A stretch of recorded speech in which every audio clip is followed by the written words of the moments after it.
Hey folks, Dave from Nerdarchy, for nerds by nerds, hanging out with this nerd. Nerdarchist Ted. Today we're talking about how to pick your 5th edition Dungeons & Dragons character class.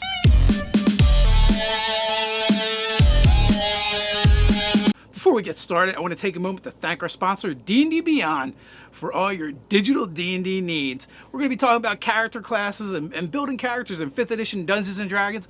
We love to build our characters over on D&D Beyond. You want to support the channel, you can help us by supporting the sponsors. All right, so we're talking about how to pick your character class.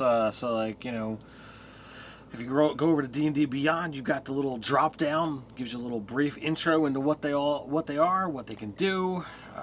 There's lots of ways you can get into it. How do you pick yours? This can be pretty daunting, especially if you're a newer player to Dungeons & Dragons. Even if you're an older player, to be honest with you. I think for me and you and some of the other gamers out there, it's not really that hard to come up with your next character because you've got dozens of them rattling around in your head.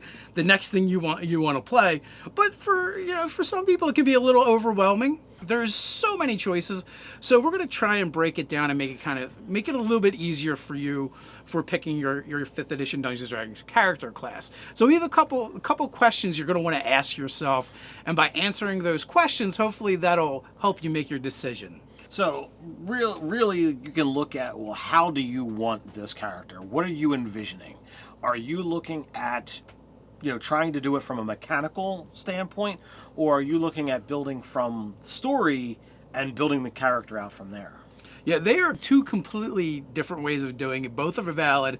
If you're going with story, one of the things you can do is kind of model after characters you've seen in film and TV, comic books, and try and do it that way.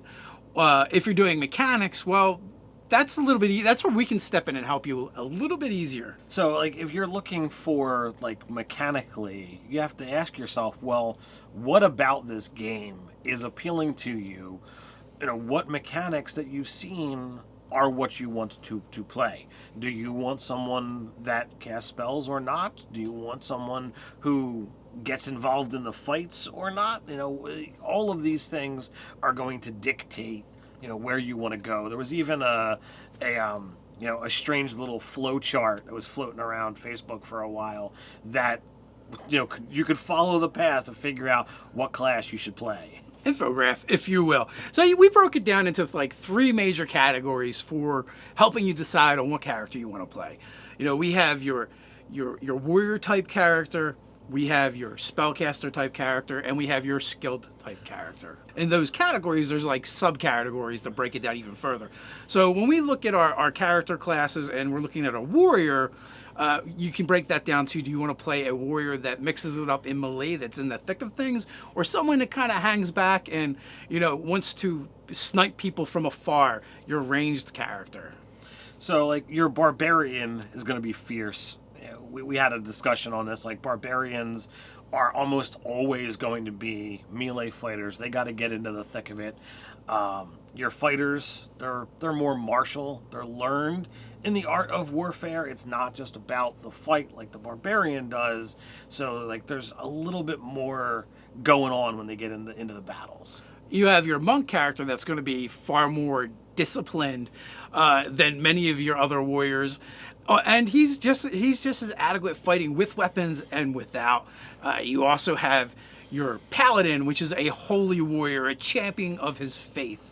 Then there is going to be your Ranger, and your Ranger is he's a warrior, but he's also an explorer. Right, and we also have the Rogue, and while this could technically fit into another area, you could absolutely take the Rogue and make him be an in the melee fight, and he's a sneak, he's stealthy, he's skill. He's also very hard hitting, and that's his, that's the Rogue's thing, is hitting you when you're not looking and hitting you extra hard. So the next thing the next subcategory under our category is ranged combatants, right? So they're very much the same ones pretty much that we just talked about, except for some of them excel at it more than others, right? So ranged is going to be your fighter, your ranger, your rogue. Now, of all of our warrior types, the fighter is probably the most versatile. The rest are basically specialists. Right. Then from going there, we go into our next major category, and that is going to be our spellcasters.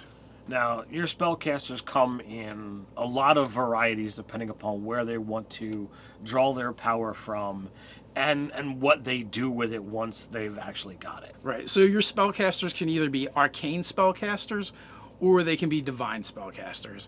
And, what those two different categories mean.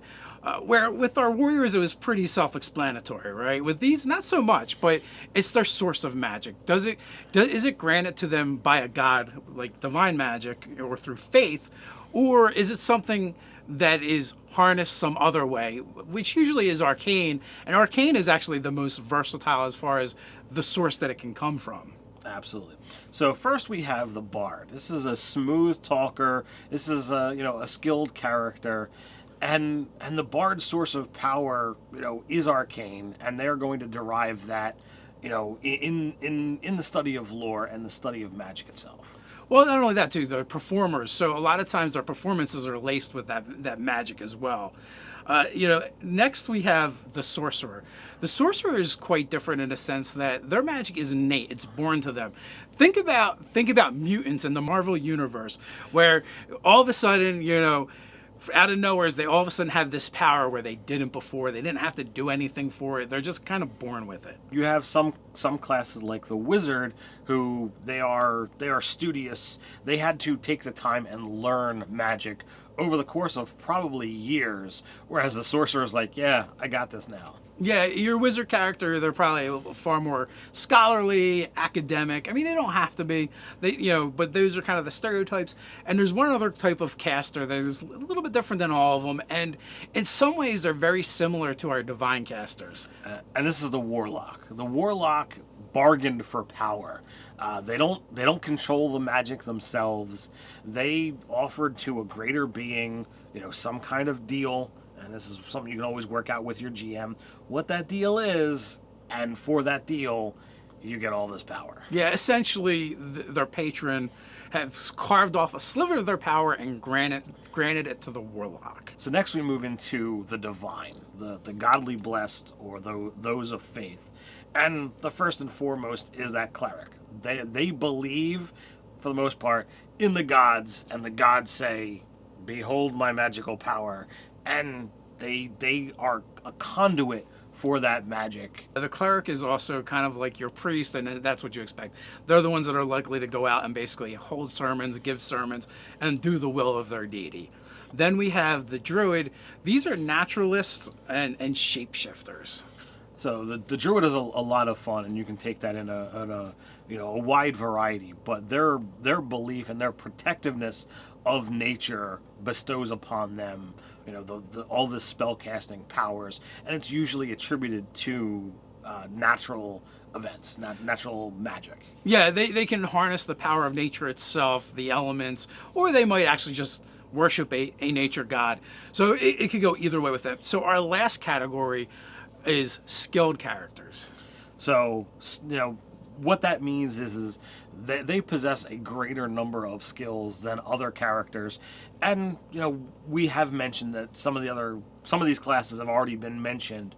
But it gives them more abilities in the actual gameplay while you're doing it. And it means that their classes have 3 or more skills when you go to choose. So our first one is Bard, as I talked about before, that they are skilled, they're a smooth talker, and because they're out there doing stuff, because they're socializing with the folk while they're performing, they're very charismatic, and they're gonna be skilled in talking to other players or other NPCs. Ranger and Rogue also fall into this category as well. Like we said, Ranger is kind of like our explorer, so they need to have more skills in order to be more adept at that. Rogue is the quintessential skill monkey in 5th edition Dungeons & Dragons. They get the most skills.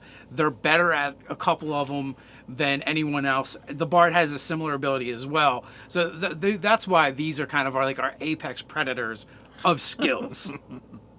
And the rogue, in order to be able to notice things, find traps, they need to have more skills than some of the other characters.